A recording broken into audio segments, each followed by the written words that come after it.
सच्चाई तो ये है कि भारतीय जनता पार्टी और सीटें भी हार जाती है उत्तर प्रदेश में।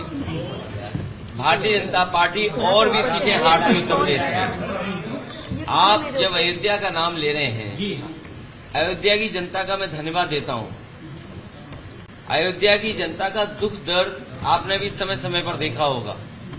उन्हें जो उम्मीद थी वहां की जनता को, जिस तरह के सरकार का कामकाज था, लोगों को मुआवजा नहीं दिया सही जमीन का, लोगों के साथ अन्याय किया, आपने मार्केट की कीमत से जमीनें नहीं ली उनकी। जब लैंड एक्विजिशन करने के लिए आप चले तो आपने दबाव बना करके, झूठे मुकदमे लगा करके उनसे जमीन छीन ली। न जाने कितने व्यापारियों को आपने दुख संकट पहुंचाए जो 100-100 साल से रह रहे थे, 100-100 साल से लोग रह रहे थे। ऐसे भी परिवार हैं जो अपनी गाय भैंस के साथ, जानवरों के साथ 100-100 साल से रह रहे थे, आपने उन्हें उजाड़ दिया। आप किसी पुण्य काम के लिए आप गरीबों को उजाड़ रहे हैं। तो इसीलिए मैं समझता हूं अयोध्या और आसपास की जनता ने भारतीय जनता पार्टी के खिलाफ मतदान किया। तो अगर दिल्ली आ रहे हैं तो मेरा आपसे निवेदन है, दिल्ली में रोक लो, यूपी को भेज के वापस। मुझसे कौन चुनाव अखिलेश जी आपका मन हो तो बताओ, बना दें आपको। अभी कोई स्थिति आप देखते हैं इंडिया गठबंधन की? मैंने आपसे कहा कि खुश करने से सरकारें बन रही हैं, तो कोई खुश और भी कर सकता है। अभी उम्मीद बाकी है लोकतंत्र में और गिनती जब होती है तो आस और उम्मीद कभी खत्म नहीं होनी चाहिए। आस हमेशा बनी रहनी चाहिए, उम्मीद हमेशा रहनी चाहिए। पार्लियामेंट में रणनीति क्या रहेगी आपकी? पार्लियामेंट की रणनीति क्या डिस्कशन कर रही है? अभी बता दें आपको। बिल्कुल बिल्कुल सर, अभी तक उत्तर प्रदेश में हार की जिम्मेदारी भारतीय जनता पार्टी में से किसी ने नहीं लिया। मैं एक बार फिर अपने मीडिया कर्मियों का धन्यवाद देता हूं, क्योंकि जो मैं लगातार कहता था कि मंत्रिमंडल बदल जाए, मीडिया मंडल बदल जाए, कुछ चीजें नहीं बदल पाई हैं। अखिलेश जी, जैन जी से बातचीत करेंगे आप लोग, जरूरत पड़ी तो। नौकरी के सवाल पे क्या देखते हैं? मैं समझता हूँ अग्निवीर व्यवस्था तुरंत खत्म होनी चाहिए।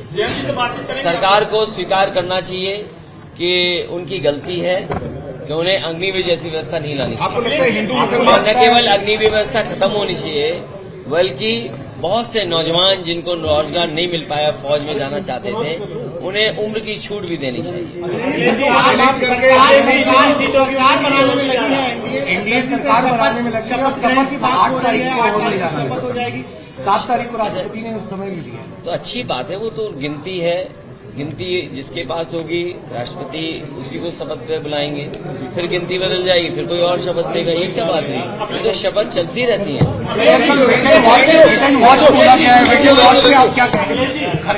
बोल दिया भाई, हमें बचाओ।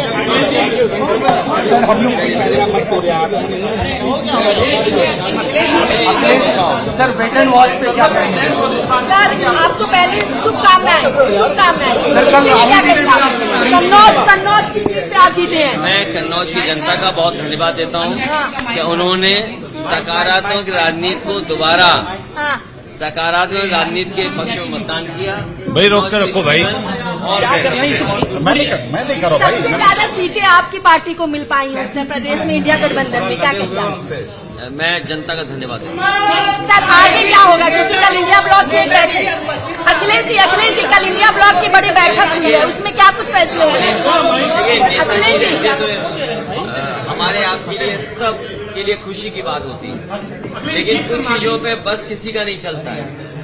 लेकिन जहाँ कहीं भी नेताजी रहे होंगे या होंगे, उन्हें अच्छा लग रहा होगा कि समाजवादियों ने आज उत्तर प्रदेश में बहुत सीटें जीती हैं।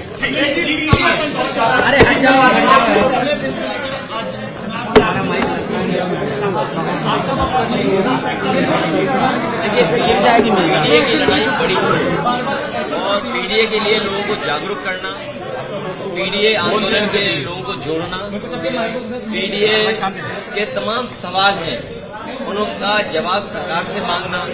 मान लीजिए सबसे प्रतिष्ठित यूनिवर्सिटी जेएनयू है, क्या पीडीए परिवार वहाँ 15% से भी ज्यादा है? क्या 15% से भी ज्यादा है वहाँ पर? मान लीजिए और प्रतिष्ठित इंस्टीट्यूशंस हैं, उसमें पीडीए परिवार के लोग कितने हैं?